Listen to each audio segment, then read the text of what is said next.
네, 오늘 저는 함께 봉독한 말씀을 통해서 승리보다 거룩이 먼저입니다 라는 제목으로 주님의 말씀 나누고 있습니다. 고대 도시 이 아이성은 겉보기에는 여리고보다 훨씬 작고 힘없는 도시였습니다. 이 고고학 자료에 따르면 아이는 실제로 해발 약 900m의 산지에 자리 잡은 이 작은 요새로 여리고처럼 거대한 성벽이 있었던 것도 아닙니다. 그러나 전략적으로는 예루살렘과 중앙산지로 진입하는 관문이 막고 있었기 때문에 이스라엘이 가나안의 중심부를 장악하려면 반드시 넘어야 할 요새가 바로 이 아이성이었습니다. 이 여리고성이 무너진 후 이스라엘은 승리의 분위기에 젖어 있었습니다. 하나님의 능력을 눈으로 본 세대, 이른바 전쟁을 기도로 시작하여서 찬양으로 끝낸 세대가 바로 이 세대였습니다. 승리 후의 분위기를 성경은 이렇게 암시합니다.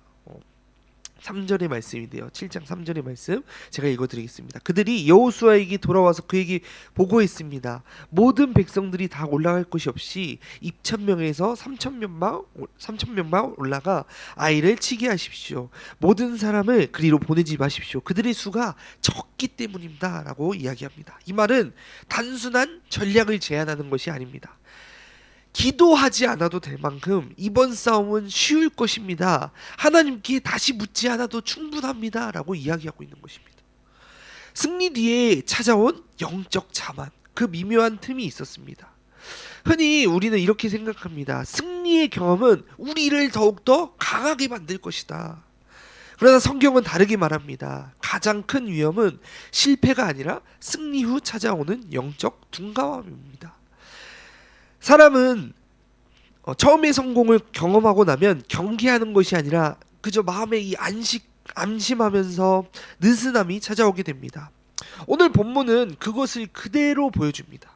이스라엘은 이 정도는 우리가 할 수 있다라고 믿었습니다. 그러나 하나님께서는 아직 너희 안에 정리되지 않은 것에 대해서 말씀하십니다. 그래서 작고 하찮게 보였던 아이성 앞에서 36명이 죽고 그들의 이스라엘 백성들의 간담이 서늘해졌습니다. 여리고와의 전쟁 때는 그들의 이 여리고 사람들의 마음이 무너졌지만 오늘 본문에서는 이스라엘의 내면의 마음이 무너져 버린 것입니다. 여호수아는 옷을 찢고요, 땅에 엎드려서 저녁까지 엎드려 기도했습니다. 주 하나님, 우리 백성을 요단강 서쪽에서 잘 건너게 하시고는 왜 우리를 아모리 사람의 손에 넘기려 멸망시키려 하십니까? 이 질문은 믿음 없는 질문이 아닙니다. 이 질문은 하나님의 임재가 사라졌다는 것을 감지한 사람만이 할 수 있는 질문입니다. 전쟁터에서 실패한 지휘관이 아니라 하나님의 마음을 놓친 것을 깨달은 영적 지도자의 울음이라는 것입니다.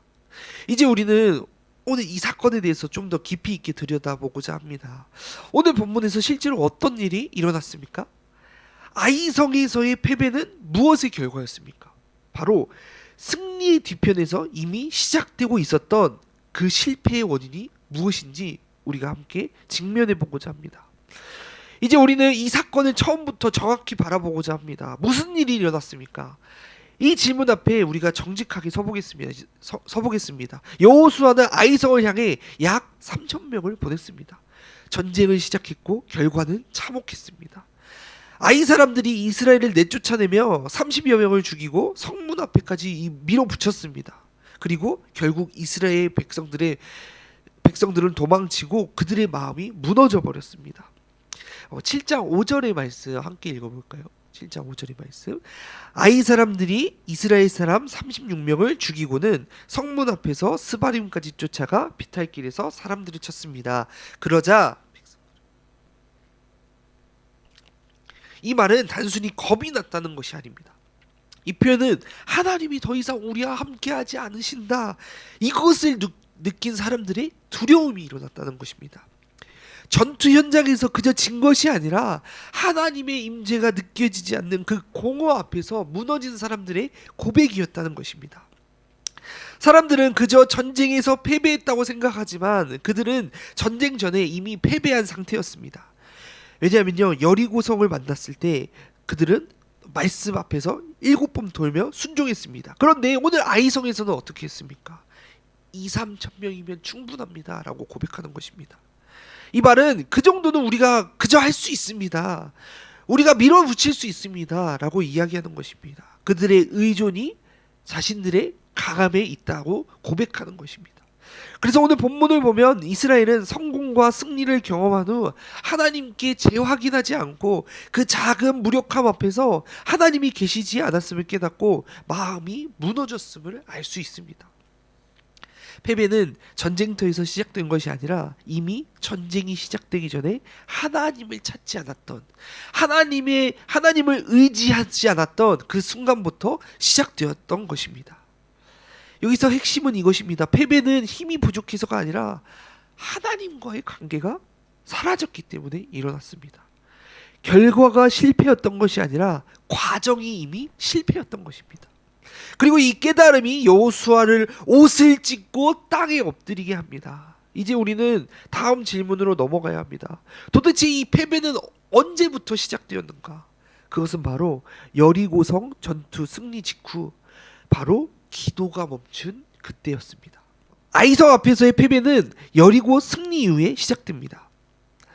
여리고 성 앞에서 이스라엘은 아무것도 하지 않고 이겼습니다. 소리치고 찬양했고 하나님께 순종했습니다. 그런데 바로 그 승리의 직후 사람들의 마음에 이런 생각이 들어왔습니다. 이제는 할 수 있다. 우리가 할 수 있다. 이번 전투는 굳이 하나도 묻지 않아도 될 만큼 간단하다. 2,000명에서 3,000명이면 우리가 그저 아이성을 밀어버릴 수 있습니다. 여호수아는 여리고 전투 때처럼 언약궤를 앞세우지도 않았습니다. 묻지도 않았습니다. 기도도 등장하지 않습니다. 사람에 의한 전략이 기도를 대체한 순간입니다. 승리의 순간은 영적 긴장력을 주는 시간이 아니라 오히려 긴장을 풀기 쉬운 순간입니다. 그때가 가장 위험합니다. 성경은 그것을 신명기 8장에 보면은 너희가 배부르고 살찌면 나 여호와를 잊을까 하노라 라고 표현합니다. 그리고 또 아간이 여리고에서 하나님의 것을 보고 탐내고 취했던 바로 그 순간입니다. 그것은 전쟁이 시작되기도 전입니다. 결국 패배는 이렇게 시작되었습니다. 승리 직후 하나님께 묻지 않았던 순간, 탐심을 숨겼는데도 괜찮을 거라고 생각했던 순간, 그때부터 결과는 이미 결정되고 있었던 것입니다. 그래서 오늘 성경은 말합니다. 하나님이 승리를 주셨다를 내가 승리했다 이것으로 바꾸는 순간 하나님은 그때부터 임재를 거두어 가셨습니다. 아이성 앞에 도착했을 때부터 하나님은 이미 거기서 계시지 않았다라는 것입니다. 성도 여러분, 이제 우리는 이 질문 앞에 서보고자 합니다. 도대체 오늘 본문의 중심에 서 있는 주인공은 누구입니까? 아간입니까? 이스라엘입니까? 아니면 하나님 자신입니까? 첫 번째 눈에 보이는 인물은 아간입니다. 본문은 분명히 말합니다. 유다 지파 세라의 증손이며 삽디의 손자이며 갈미의 아들인 아간이 진멸시켜야 할 물건을 취하였다. 아간은 그 물건을 보고 탐내고 취했다고 이야기합니다. 이 표현은 성경 어디에도 많이 보셨을 것입니다. 창세기 3장에 등장하는 선악과를 보면서 하와가 그것을 보고 탐내고 취하였음을 볼 수 있습니다. 즉 아간은 전쟁에서 물건 하나를 그저 잘못 가져온 것이 아니라 이 에덴 이후 반복된 인간의 죄의 패턴을 그대로 살아냈다라는 것입니다. 그런데 성경은 아간을 단독으로 지목하지 않습니다. 하나님은 이렇게 말씀하십니다. 이스라엘이 죄를 지었다. 내가 그들에게 명령한 내 언약을 어겼다. 아간 한 사람의 죄인데 하나님은 이스라엘 전체가 죄를 범했다라고 말씀하십니다. 아간은 이방의 방식으로 행동했지만 하나님은 내 백성이 이방 사람들처럼 행동했다라고 표현하십니다.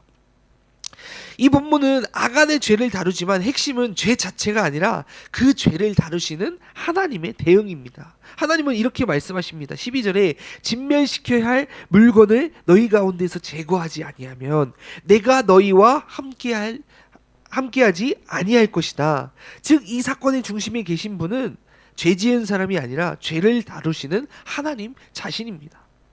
하나님은 패배를 통해 다시 지도자를 세우시는 분이십니다. 여호수아가 땅에 엎드려졌을 때 하나님께서 그에게 이렇게 말씀하십니다. 여호수아야 일어나라. 왜 얼굴을 땅에 대고 있느냐. 하나님은 책망으로 끝내시는 것이 아니라 일어나라 라고 하는 회복의 음성으로 마무리하셨습니다.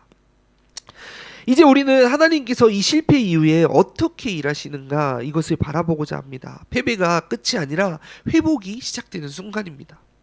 하나님은 먼저 기도하는 자를 일으키십니다. 여호수아는 옷을 찢고 엎드려졌습니다. 그는 절망했고 하나님께 항의했습니다. 심지어 아니 이럴 거라면 강을 건너지 않게 하셨어야 되지 않겠습니까? 라고 고백하였습니다. 그런데 하나님은 그를 향해서 이렇게 말씀하십니다. 일어나라.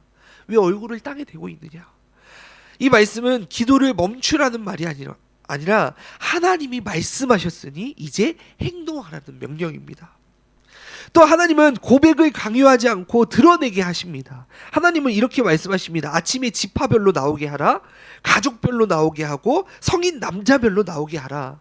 하나님께서는 즉시 아간을 지목해서 부르시는 것이 아니라 지파와 가문과 가족과 개인을 불러내십니다. 이렇게 죄의 발견 과정을 단계적으로 진행하게 하셨습니다. 왜 즉시 폭로하시는 것이 아니라 이 죄를 드러냄으로써 공적으로 그를 치리하셨기 때문입니다.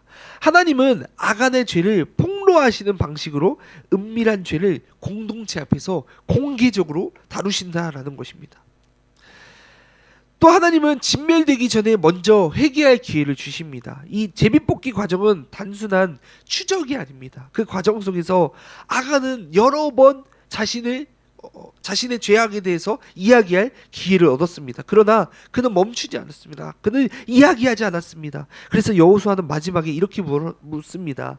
아간아, 20절 말씀입니다. 아간아, 너는 내가 하나님께 영광을 돌리도록 해라. 내가 고백해라.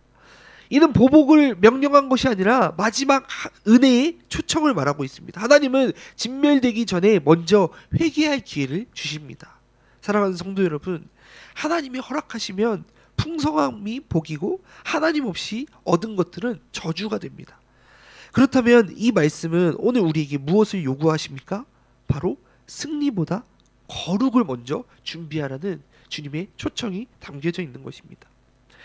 지금까지 오늘 오늘 본문에 따라서 우리가 이 사건들을 보았습니다. 전투에서 진 것이 아니라 기도 없이 시작된 순간 이미 패배가 결정된 아이성 전투. 그리고 아간 한 사람의 죄가 아니라 하나님 없이도 할 수 있다라고 판단한 이스라엘 전체의 마음이 문제였다는 것을. 그리고 심판이 끝이 아니라 정결을 통해 하나님은 다시 지도자를 일으키심을 우리는 보게 되었습니다. 그러면 오늘 이 말씀 앞에서 우리는 어떻게 반응해야겠습니까? 결국 전쟁의 승패는 능력이나 전략이 아니라 임재에 달려 있습니다. 그래서 우리에게 승리가 필요한 것이 아니라 회복된 마음이 먼저 우리에게 필요합니다. 오늘 하나님이 우리에게 요청하시는 것은 더 많이 싸우라고 명령하시는 것이 아닙니다. 먼저 멈추고 정결케 하고 다시 하나님 앞에 서라는 것입니다. 하나님이 멈추게 하실 때는 페널티가 아니라 바로 자비입니다. 지금 멈출 수 있다면 아직 은혜가 남아있는 것입니다. 오늘 우리 삶 가운데 있는 아간의 물건이 무엇입니까? 아간이 취한 것은 은과 금과 외투 한 벌에 불과했습니다. 그러나 그것은 바로 하나님께서 받으셔야 할 첫 것이었습니다. 우리 안에 이런 것들이 있을 수 있습니다. 이 정도는 괜찮겠지라고 생각해서 넘겨버린 죄악들, 기도하지 않고도 풀리던 일이 생기면서 찾아온 영적인 자만들, 하나님이 주셨던 은혜를 내 능력으로 얻었다고 생각한 그 순간들, 혹은 하나님보다 우리가 먼저 움켜진 것들이 있습니다. 우리가 이것들을 하나님 앞에 내어드리고 회개하며 나아갈 수 있는 저와 여러분이 되길 간절히 소망합니다. 오늘 말씀을 정리하고자 합니다. 성도 여러분, 오늘 이 새벽은 다시 싸움을 준비하는 시간이 아니라 하나님의 임재를 되찾는 시간이 되길 간절히 소망합니다. 하나님을 다시 의식할 수 있다면 다시 무릎 꿇고 하나님, 저를 정결하게 하여 주시옵소서. 하나님, 우리 가정을 정결하게 하여 주시옵소서. 하나님, 우리 교회를 다시 정결하게 하여 주시옵소서 라고 고백할 수 있다면 승리는 이미 시작된 것입니다. 오늘 여호수아는 패배 앞에서 기도하며 나아갔습니다. 우리도 다시 주님을 찾고 기도하며 하나님의 음성 듣는 저와 여러분이 되길 간절히 소망합니다. 승리보다 거룩이 먼저입니다. 전쟁의 전략보다 하나님의 임재가 우선입니다. 움직이기 전에 우리가 먼저 기도해야 합니다. 이것을 기억하면서 하나님과 동행하시는 저와 여러분이 되기를 간절히 축원합니다.